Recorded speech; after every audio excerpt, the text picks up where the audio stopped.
KD, I guess, just kind of what are your thoughts on this first matchup that you guys are going to have down there in Butler? I don't really know much about Butler yet. I think, like Jake said earlier or later in the week, we'll get more into it. They're obviously a high major basketball team, so anytime we're playing one of them, you got to go out, be ready to compete.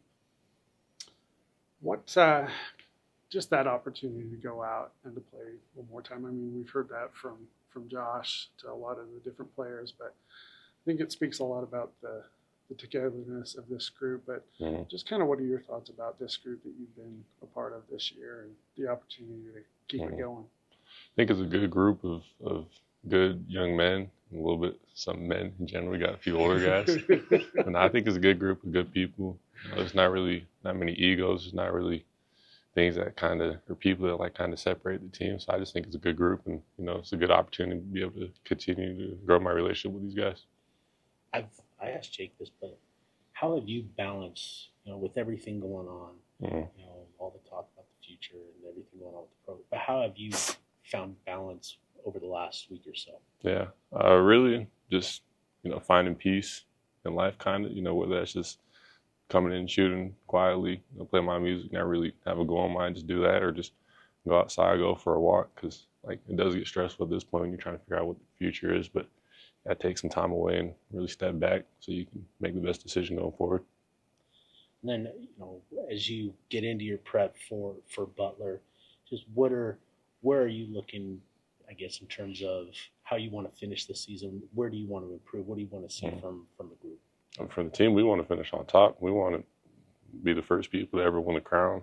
And I think individually, everybody got their goals going forward. And, nobody really knows what the future holds. But I think this is the last time we play together. So the only thing we want to do is win. First, what are kind of your thoughts on being able to play in the crown and just kind of on the tournament itself? Yeah, I think it's a wonderful opportunity. It's something new for everybody. But to have another opportunity to play with these guys, this is such a fun team on and off the court. So it means a lot to a lot of us to have this last chance to compete with each other and go out with a bang. What kind of went into your thought process? Obviously, you put out the statement saying you're going into the transfer portal, but kind of what went into the thought process? Is it just this group, this guys that said, hey, I want to be able to play no matter where we go? Yeah, I'm just doing my due diligence with circumstances that have taken place towards the end of the season. But fortunately, I have the chance to play while still being in the transfer portal. So I'm thankful for that opportunity. And I just love these guys, and I think we're all excited to just keep playing with each other. We all love basketball, and so any opportunity to keep competing we're gonna take that chance. So. What do you make of the Butler Bulldogs? I was just talking to Coach Eilert about them some. I haven't had a chance to watch them yet, but I know that they're long and they're pretty good offensively. So towards the end of this week, we'll start to get prepared for them and what they might throw at us. But we're confident. We've been confident that we can go against any team in the country. So no matter what they may throw at us. How do you balance everything that's going on with the program, right? There's so much talk about the future, but you guys, you have the tournament this week. Just how do you find balance with it all? That's a good question. I think it's been hard since Coach Smith went his separate ways, but we've all had to come together, staff and players, and nothing changes from when that happened. We're all in this together, and that may sound cliche, but it's really our only option. We can't do it we can't go out and play for ourselves. We have to play the team, and that's our only way we'll succeed. How would you describe the bonds and the relationships that you guys have within the team since all this has gone on? I think everyone handles things different emotionally, but I think we've grown closer together. And it's been hard, but I think that's why we've grown closer. And just trying to figure out, how to move forward. What step, we just got to put one foot in front of the other.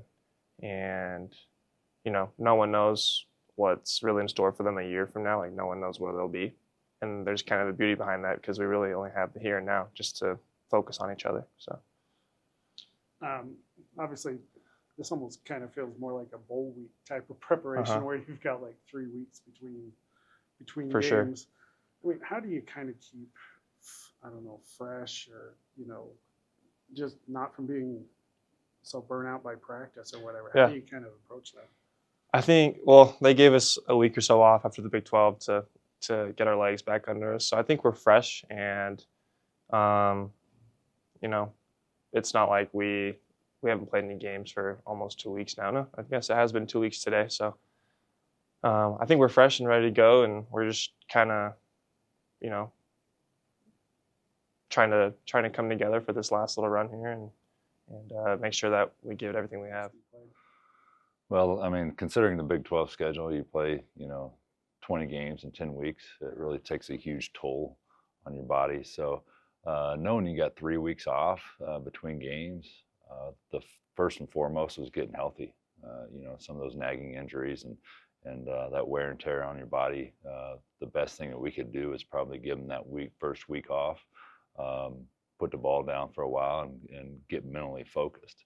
And that's what we did. We gave them a week off, and then the second week we started transitioning them back into the weight room, started working individual skill work, and this third week we've been locking in, starting a couple days ago, just getting back into full mode in practice.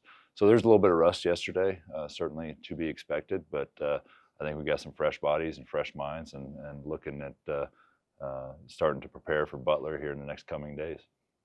Does like having the break that you did, like from a scout standpoint, does that give you like extra time to kind of be like not only look at Butler but other teams that might potentially be on your route as well? Or? Yeah, I mean, naturally in tournaments like this, you divide up the teams amongst your staff, and I haven't looked past Butler by any means. I know some of our staff members have, and will be prepared from a game plan perspective for the the first three matchups, certainly, and probably leaving the other side of the bracket.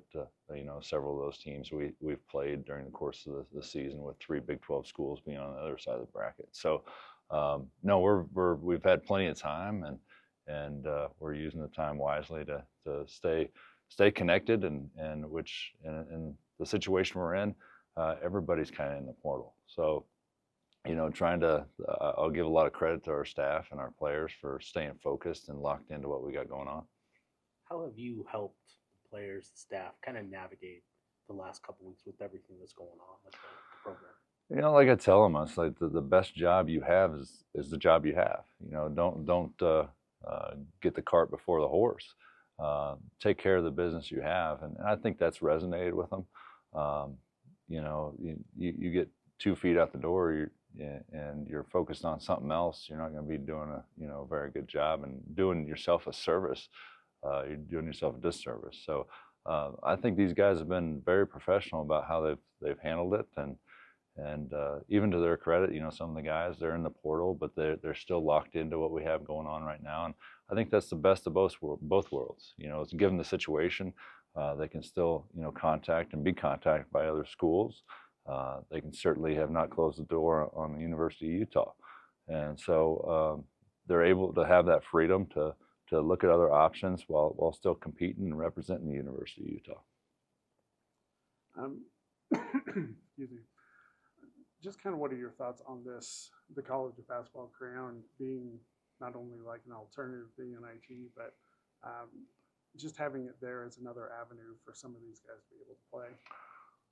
I mean, if you ask me my opinion, I know it's the first year of the crown, but I haven't went through the whole process of experiencing it. But so far, it's been first class. The way they've operated, the way they've communicated. So I love the competition in the field, and in a lot of ways, I think there's a lot more excitement to play in the crown than there is tournaments like the NIT.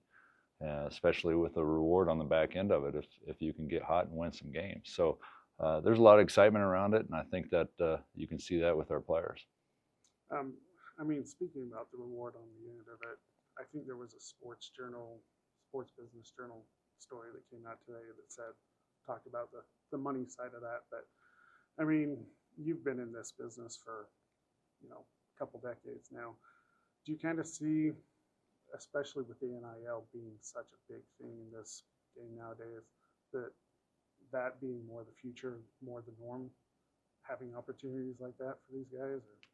Yeah, you're not going to put that cat back in the bag. I mean, it's going in a certain direction, and either you adapt or perish. And so schools are going through different ways of navigating it. But if you don't start going forward, you will perish. So you gotta kind of embrace the new professional angle of college athletics, and that's kind of the way it's going. And this tournament speaks volumes to which way it is going and the direction in which college athletics is going.